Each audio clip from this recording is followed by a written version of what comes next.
So I was just looking at Reddit for my next video, and I found this, r slash crazy stories. I thought I was just gonna stick with r slash am I the assholes, but I felt like they weren't, you know, enough. But this is just crazy. This one's called Stalking Full of Shit. About a year ago, I was in rehab like any normal kid. Now pause right there. No normal kid is in rehab, so I don't even know why they were in rehab, which makes this is just one day. One of the guys I was close with decided to go outside and shit in a bowl. As we gathered around, we witnessed pure and genuine art being created. That is disgusting. Why would you watch as that happens? And you call that art? That's not art. That's bro. The way the shit plastered out and sprayed. If it's sprayed, that I don't think that's good. It's supposed to be like, I don't. That's a sign of diarrhea, bro. It was majestic or magnificent. I don't know how I got those words mixed up. I'm sorry. We saw one of the workers, we call him Jumbo, coming, so we all sped away. I mean, they were all sped anyway, I guess. The main culprit grabbing the bowl and shit and bow. We all made our way inside and scattered across the house. Me and another kid grabbed the stocking and found the shitter. We handed the stocking over, and faster than I could comprehend, the shit was already seeping out the bottom of the stocking. A different worker than earlier, who we called Joe, came over and shrieked at the smell, so I and the kid I was with grabbed the stocking and hung it up on the coat rack by the front door. The worker from the beginning of the story, Jimmy, saw it and was befuddled by the roasting shit being insulated by in its own heat by the stocking. I'd say that was about the only thing I remember from that place. Cheers, X. Let's see some of these comments. Well, that must be such a shitty day, whoever stocking that was. Now that art, beautiful. I had the same. How can? Oh my god, the same thing happened to you? This does messed up. Jokes about fecal matter don't make me laugh or interest me. Poo poo, like any normal kid. Yeah, that's crazy. A kid in rehab is not normal. First off, and then this gotta be fake. There's no way this is real.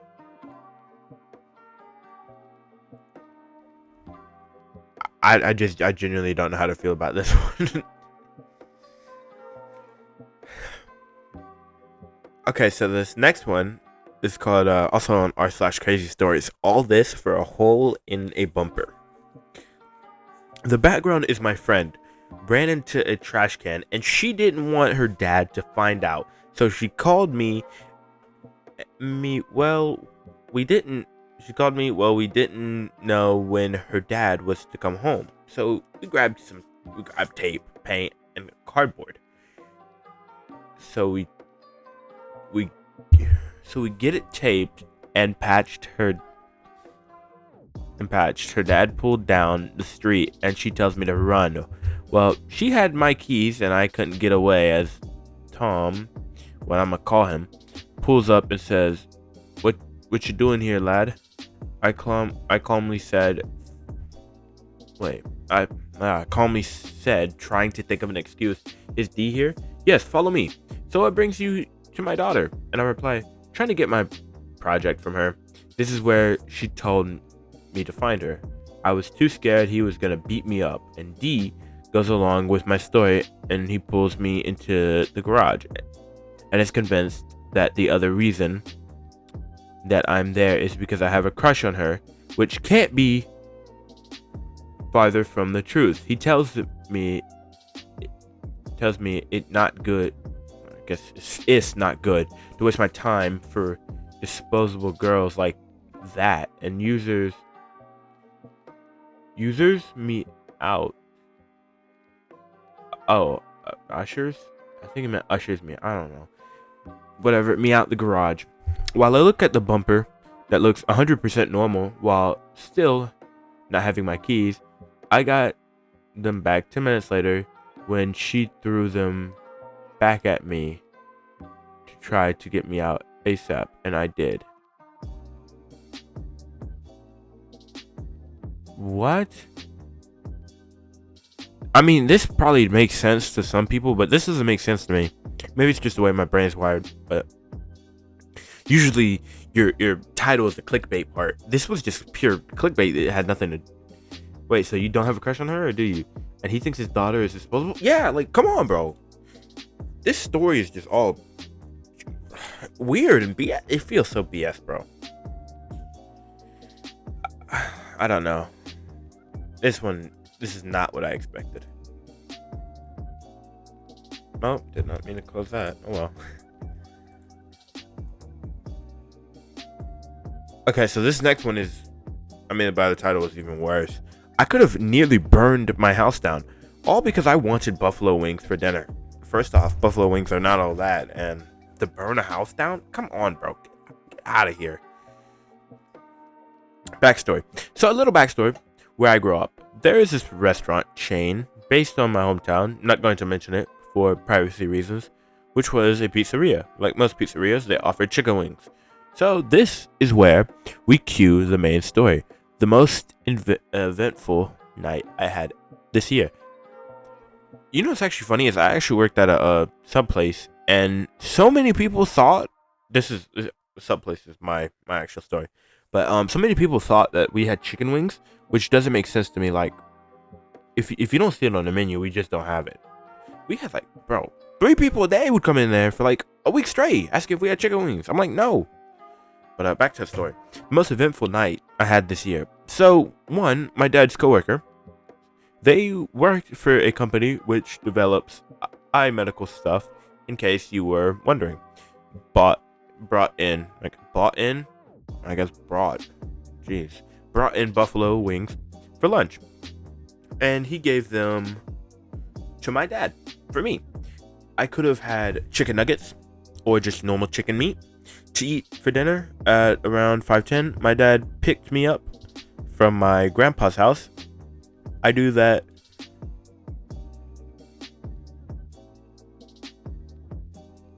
I guess I do that because both of my parents work and they don't want to hire a babysitter. Man, the grammatical or structure of the sentence just is non-existent, or this story is just not there. This is terrible. Okay, where was I? I noticed that he had a styrofoam container with aluminum foil to preserve it. Some of you can see where this is leading up to. I waited for my dad to get in the car and asked him, Dad, what is in the box? From insert pizzeria name. Dad, it's buffalo wings, where I grew up. And you were looked down upon if you didn't like buffalo wings. So I was, of course, going to have them for dinner. It took about 2 minutes to head back to our house. Irrelevant to the story, but my mom was there. And then my dad took in the wings, so I got ready to microwave them. Before we go any further, let me say something. Just say something. If you combine a microwave with aluminum foil, it will not end well. So me being the idiot 12-year-old I forgot to remove the aluminum foil, and then I heard my dad yelling, "Don't start the microwave." Oh my gosh. You wouldn't almost burn your house down, but you would have caused a explosion. Not explosion, but it'd be like little explosions in a microwave. I remember I was like 4 years old or something. I used to love eating oatmeal since I was like, I ate oatmeal before I could even actually eat food. Before I had, like, when my teeth started growing in, when I was teething, I loved oatmeal. So oatmeal all the way up to, I ate that like almost every day. But at one time I had left the spoon on the thing, And I leave it in there for, because I used to sit by the microwave while I watched it. It had it in there for like 4 seconds or whatever, and there was like little sparks. Or, you know what it does? Not sparks, but I was like, oh no, that's not happening. So I turned it off immediately, took the thing out, and I was like, I didn't touch the spoon for like a minute. I picked up the spoon and I threw it in the sink. I was like, no, that's not happening. I was like, yeah, it's fine. But yeah, that's essentially what happened. Like, my question is like, how are you 12? I mean, if you're a kid, like a really young kid, makes sense. But I feel like with your 12, you should start thinking about that more. Like what you do. Remember when I was 12, I used to think about everything I did. What I wore to school. That's not true. Never mind. Never mind. Okay, I'll let it pass. I kept on walking like it didn't matter. But in 0.12123928493 seconds, I put the 2 and 2 together and ran like Sonic the Hedgehog to the microwave when I heard a spark. My youngest sister saw the spark and yelled at me to do something. Thankfully, it was only in there for 6 seconds, so it didn't cause much damage except for the styrofoam container. A little hole was punctured into it. I then had an adrenaline rush for 20 minutes. Believe it or not, I didn't get punished because my parents said I could learn from my mistakes. My parents weren't entitled, to say it the least. I told my friend about this 20 minutes before finishing this post, and his reaction made sense. TLDR, aluminum foil and microwave can end you. Yeah, you can. If he was... Wait, the biggest thing for me is that 12 minutes, or no, not 12 minutes, 20 minutes before he posted this or whatever. This was 5 years ago he posted it. So he should be 17 by now, but what 12-year-old uses Reddit? I mean, when I was 14, I used Quora in school, but that was only to argue with people about, knowledge of Naruto. There was this one dude, everybody knew him in the Naruto community. It was funny, because he just hated a certain character. I might make a, little story video on that, on a different channel, whatever. Ooh, that's my desk. But yeah, that was, I mean, it was alright. Not as crazy as I thought, but okay, this title is just completely nuts, bro. I got too scared and forgot to kill myself. That is the craziest title I've ever seen. So a few hours, well, actually, no, it's not. So a few hours ago, I called crisis service. I was genuinely considering offing myself, unaliving myself or whatever, and had nobody to talk to, and just needed a voice and somebody to listen to. They said they'd send a volunteer to make me get help, and they'd meet me at the corner of my street so my roommates wouldn't have to know. I get there, there's cops waiting. They get out, walk up, ask to see my hands, reach for handcuffs. I look around, there's cop cars coming, fire trucks, and they're all reaching for batons, flashlights, or cuffs. So I obviously fucking run. I'm hiding behind cars, in between houses. They're at my house, talking to my roommates about me. I had to sneak in a side door and hide in the attic since it was snowing. I finally found a place I can go to for counseling tomorrow. But when somebody asked for help, why do they pull up like I belong in prison and go for batons? I called help, not to get jumped by police or arrested. Everyone sees me as crazy now, and I get why.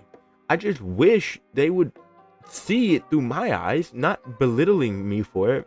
Just to be clear, I'm good. I'm good right now. Not really looking for a pity party. Processing everything and found a place to go for counseling, and maybe some antidepressants and mood stabilizers tomorrow. Just need to find somewhere else to live. I'm way too embarrassed to leave my roommates at all and show my face to anyone I know. To leave my room, my bad. And to show my face at all. That has been a wild night. Or this has been a wild night. That is some messed up... I'm sorry. I'm so sorry. This is literally the worst way to handle this situation. Jeez. They could have could not have. They could not be any more terrifying. Or they could. What? That could not have been any more terrifying. That's what they meant to say. Maybe not showing up. Maybe not show up with a bunch of cop cars and handcuffs, like they're about to throw you in prison. It's so messed up. I understand they need the need for safety and all, but that is terrifying to a calm, stable person, and it's 10 times worse for someone anxious and frightened and already upset. I'm sorry that this is awful. Hi, fellow human. I just want to say I'm really happy that you are still on this earth. I know you will find peace and happiness, a real friend that will always be there for you. Wishing all the best, heart. Yeah, this is a nice comment. But I'm just gonna add my opinion on this. If you were ever thinking of like have thoughts like this, my best thing is to say go to like do something scary. Not like illegal scary, but like something that will get your adrenaline pumping, because then you'll really decide, oh well, maybe I don't actually want to, be unalived or die. Trust me, there's nothing like feeling alive than adrenaline rushing. Your adrenaline running makes you feel alive. That's why it's my cure to. That's why I say, a cure for people. And plus, like, let's say you're afraid of roller coasters, and you're, going through a mental state like this. Get on a roller coaster. If you're afraid of them, guess what? You should have no worries. I mean, since if you're gonna plan to do it anyway, might as well hope that it happens with something you're afraid of.